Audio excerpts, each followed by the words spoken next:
ଆଜିର ପ୍ରସଙ୍ଗ ରକ୍ତଦାନ ମାଧ୍ୟମରେ ଅନ୍ୟ ଜଣଙ୍କ ମୁହଁରେ ହସ ଫୁଟାଇବା। ଆଲେଖ୍ୟ ଡକ୍ଟର ସତ୍ୟନାରାୟଣ ପଟ୍ଟନାୟକ, ଉପସ୍ଥାପନା ମହେନ୍ଦ୍ର କୁମାର ମାଝୀ। ଜାତୀୟ ସ୍ୱେଚ୍ଛାକୃତ ରକ୍ତଦାନ ଦିବସ ଆଜି ଦେଶରେ ପାଳନ କରାଯାଉଛି। ରକ୍ତଦାନ ସମ୍ପର୍କରେ ଜନସଚେତନତା ବୃଦ୍ଧି ଏବଂ ଏହାର ମହତ୍ତ୍ୱକୁ ପ୍ରଚାର ଓ ପ୍ରସାର କରିବା ଲକ୍ଷ୍ୟରେ ପ୍ରତିବର୍ଷ ଅକ୍ଟୋବର 1 ତାରିଖରେ ଜାତୀୟ ସ୍ୱେଚ୍ଛାକୃତ ରକ୍ତଦାନ ଦିବସ ପାଳନ କରାଯାଇଥାଏ। 1971 ମସିହା ଅକ୍ଟୋବର ମାସ 22 ତାରିଖରେ ଭାରତୀୟ ବ୍ଲଡ ଟ୍ରାନ୍ସଫ୍ୟୁଜନ ଏବଂ ଇମ୍ୟୁନୋ ହେପାଟୋଲୋଜି ପରିଷଦ ଗଠନ କରାଯାଇଥିଲା। ଏହି ପରିଷଦ ଆନୁକୂଲ୍ୟରେ 1975 ମସିହାରୁ ପ୍ରତ୍ୟେକ ବର୍ଷ ଦେଶରେ ଏହି ଦିବସ ପାଳିତ ହୋଇଆସୁଛି। ରକ୍ତଦାନ ଦ୍ୱାରା କେବଳ ଯେ ଜୀବନ ବଞ୍ଚିପାରିବ ତାହା ନୁହେଁ, ବରଂ ରକ୍ତଦାତା ଓ ରକ୍ତଗ୍ରହୀତା ଉଭୟଙ୍କର କେତେକ ରୋଗ ପରିଚାଳନାରେ ଏହା ସହାୟତା ପ୍ରଦାନ କରିଥାଏ। ଏକ ଗବେଷଣାରୁ ଜଣାପଡ଼ିଛି, ରକ୍ତଦାତାଙ୍କର କେତେକ କ୍ଷେତ୍ରରେ ରୋଗ ପ୍ରତିରୋଧକ ଶକ୍ତି ବୃଦ୍ଧି ପାଇଥାଏ। ଶରୀରରେ ଥିବା ଲୌହସାର ରକ୍ତଦାନ ଦ୍ୱାରା ସନ୍ତୁଳିତ ଅବସ୍ଥାରେ ରହିଥାଏ, କାରଣ ଅତ୍ୟଧିକ ଲୌହସାର କର୍କଟ ରୋଗର କାରଣ ମଧ୍ୟ ହୋଇପାରେ। ନିୟମିତ ରକ୍ତଦାତା ପାକସ୍ଥଳୀ, ଯକୃତ, ଫୁସ୍ଫୁସ୍, କୋଲନ୍ ଏବଂ ଗଳା କର୍କଟ ଆଦି ରୋଗଠାରୁ ଦୂରେଇ ରହିପାରନ୍ତି। ନିୟମିତ ରକ୍ତଦାତାଙ୍କର ରକ୍ତଚାପ ସନ୍ତୁଳିତ ହୋଇ ରହିଥାଏ, ଫଳରେ ହୃଦ୍ଘାତ ଜନିତ ସମସ୍ୟା ତାଙ୍କ ପାଇଁ ସୃଷ୍ଟି ହୋଇନଥାଏ। ସେହିଭଳି ରକ୍ତରେ ହିମୋଗ୍ଲୋବିନ୍ ସ୍ତର ନିୟନ୍ତ୍ରିତ ହୋଇଥାଏ। ଏହାଦ୍ୱାରା ରକ୍ତ ଜମାଟ ବାନ୍ଧିବା କିମ୍ବା ହୃଦ ତଥା ମସ୍ତିଷ୍କ ଆଘାତ ଜନିତ ସମସ୍ୟା ମଧ୍ୟ ଦେଖାଯାଏ ନାହିଁ। ରକ୍ତଦାନ ଦ୍ୱାରା ମଧ୍ୟ ଶରୀରରେ ନୂତନ ରକ୍ତକଣିକା ସୃଷ୍ଟି ହୋଇଥାଏ।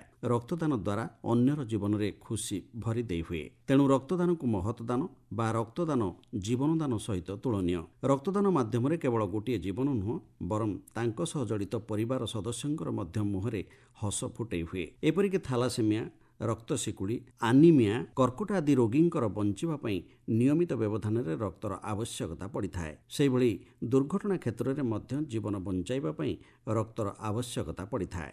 ରକ୍ତଦାନକୁ ପ୍ରୋତ୍ସାହନ କରିବା ଏବଂ ଏ କ୍ଷେତ୍ରରେ ଅଧିକରୁ ଅଧିକ ଲୋକଙ୍କୁ ସାମିଲ କରିବା ପାଇଁ ସରକାରୀ, ଘରୋଇ ଏବଂ ବିଭିନ୍ନ ସ୍ୱେଚ୍ଛାସେବୀ ଅନୁଷ୍ଠାନ ପକ୍ଷରୁ ଭିନ୍ନ ଭିନ୍ନ କାର୍ଯ୍ୟକ୍ରମର ଆୟୋଜନ କରାଯାଇଥାଏ। ସ୍ୱେଚ୍ଛାକୃତ ରକ୍ତଦାନ ଏକ ଦୃଢ଼ ମାନସିକତାକୁ ପ୍ରତିଫଳିତ କରିଥାଏ। ନିୟମିତ ବ୍ୟବଧାନରେ ଲୋକ ସ୍ୱେଚ୍ଛାକୃତ ଭାବେ ରକ୍ତଦାନ କରନ୍ତି। ବିଭିନ୍ନ ଅନୁଷ୍ଠାନ ଏହିଭଳି ମହାନ ବ୍ୟକ୍ତିତ୍ୱଙ୍କୁ ସମ୍ବର୍ଦ୍ଧିତ କରିଥାନ୍ତି। ଏତେ ସବୁ ପରିସ୍ଥିତି ଭିତରେ ମଧ୍ୟ ଆମେ ଏପର୍ଯ୍ୟନ୍ତ ରକ୍ତ ଆବଶ୍ୟକତାକୁ ସମ୍ପୂର୍ଣ୍ଣ କରିପାରି ନାହୁଁ। ଏବେ ମଧ୍ୟ ସଂଗୃହୀତ ରକ୍ତ ଏବଂ ଆବଶ୍ୟକ ପଡ଼ୁଥିବା ରକ୍ତ ମଧ୍ୟରେ ତଫାତ ପରିଲକ୍ଷିତ ହୁଏ, ଅର୍ଥାତ୍ ଆବଶ୍ୟକ ପଡ଼ୁଥିବା ରକ୍ତ ପରିମାଣ ସଂଗୃହୀତ ଠାରୁ ଅଧିକ ରହିଛି। ତେଣୁ ଜଣେ ରକ୍ତ ଆବଶ୍ୟକ କରୁଥିବା ରୋଗୀଙ୍କ ପାଇଁ ରକ୍ତଦାତାଙ୍କଠାରୁ ସଂଗ୍ରହ ଏକ ଆହ୍ୱାନ ସଦୃଶ ହୋଇଥାଏ। ଏହି ଆହ୍ୱାନକୁ ମୁକାବିଲା କରିବା ପାଇଁ ଆମ ସମସ୍ତଙ୍କର ଇଚ୍ଛା ଶକ୍ତିର ଆବଶ୍ୟକତା ରହିଛି। ଏକ ଆକଳନରୁ ଜଣାପଡ଼ିଛି, ରକ୍ତ ଆବଶ୍ୟକ କରୁଥିବା ରୋଗୀଙ୍କ ପାଇଁ 70% ରକ୍ତଦାତା ରହିଥିବା ବେଳେ 30% ସ୍ୱେଚ୍ଛାକୃତ ରକ୍ତଦାତା ଏହି ଅଭାବକୁ ପୂରଣ କରିବାକୁ ଚେଷ୍ଟା କରିଥାନ୍ତି। ଏହା କହିବାର ତାତ୍ପର୍ଯ୍ୟ ହେଉଛି, ସ୍ୱେଚ୍ଛାକୃତ ରକ୍ତଦାତାଙ୍କ ପରିମାଣ ବୃଦ୍ଧି ପାଇଲେ ହିଁ ରୋଗୀଙ୍କର ହଠାତ୍ ଆବଶ୍ୟକ ପଡ଼ୁଥିବା ରକ୍ତ ପାଇଁ ରକ୍ତଦାତାଙ୍କୁ ଖୋଜିବା ଦରକାର ପଡ଼ନ୍ତା ନାହିଁ। ରକ୍ତଦାନ ଏବଂ ଗ୍ରହଣ ପ୍ରକ୍ରିୟାକୁ ସୁସଂହତ କରିବା ଲକ୍ଷ୍ୟରେ ସରକାର କେନ୍ଦ୍ର ଏବଂ ରାଜ୍ୟ ସ୍ତରରେ blood transfusion and immuno hepatology ପରିଷଦ ଗଠନ କରିଛନ୍ତି। କେନ୍ଦ୍ରୀୟ ଔଷଧ ମାନକ ନିୟନ୍ତ୍ରଣ ସଂସ୍ଥା ରକ୍ତଦାନ ଏବଂ ବ୍ଲଡ ବ୍ୟାଙ୍କ ପରିଚାଳନା ପାଇଁ ଏକ ମାର୍ଗଦର୍ଶିକା ପ୍ରସ୍ତୁତ କରିଛନ୍ତି। ଏହାକୁ ଜାତୀୟ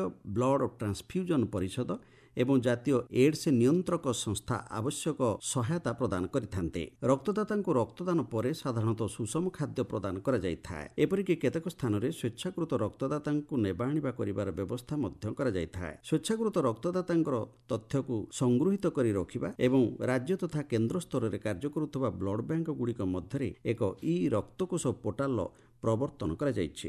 ସଂଗୃହୀତ ରକ୍ତର ସଫଳ ପରିଚାଳନା ଲକ୍ଷ୍ୟରେ ଏଭଳି ବ୍ୟବସ୍ଥା ଗ୍ରହଣ କରାଯାଇଛି। ରକ୍ତ ସଂଗ୍ରହ ପୂର୍ବରୁ ରକ୍ତଦାତାଙ୍କର କେତୋଟି ବିଷୟ ପ୍ରତି ମଧ୍ୟ ଧ୍ୟାନ ଦିଆଯାଏ। ତାଙ୍କର ବୟସ 18ରୁ 65 ବର୍ଷ ମଧ୍ୟରେ ହୋଇଥିବା ଆବଶ୍ୟକ। ଶରୀରର ଓଜନ 45 କିଲୋଗ୍ରାମରୁ ଅଧିକ ହେବା ବାଞ୍ଛନୀୟ।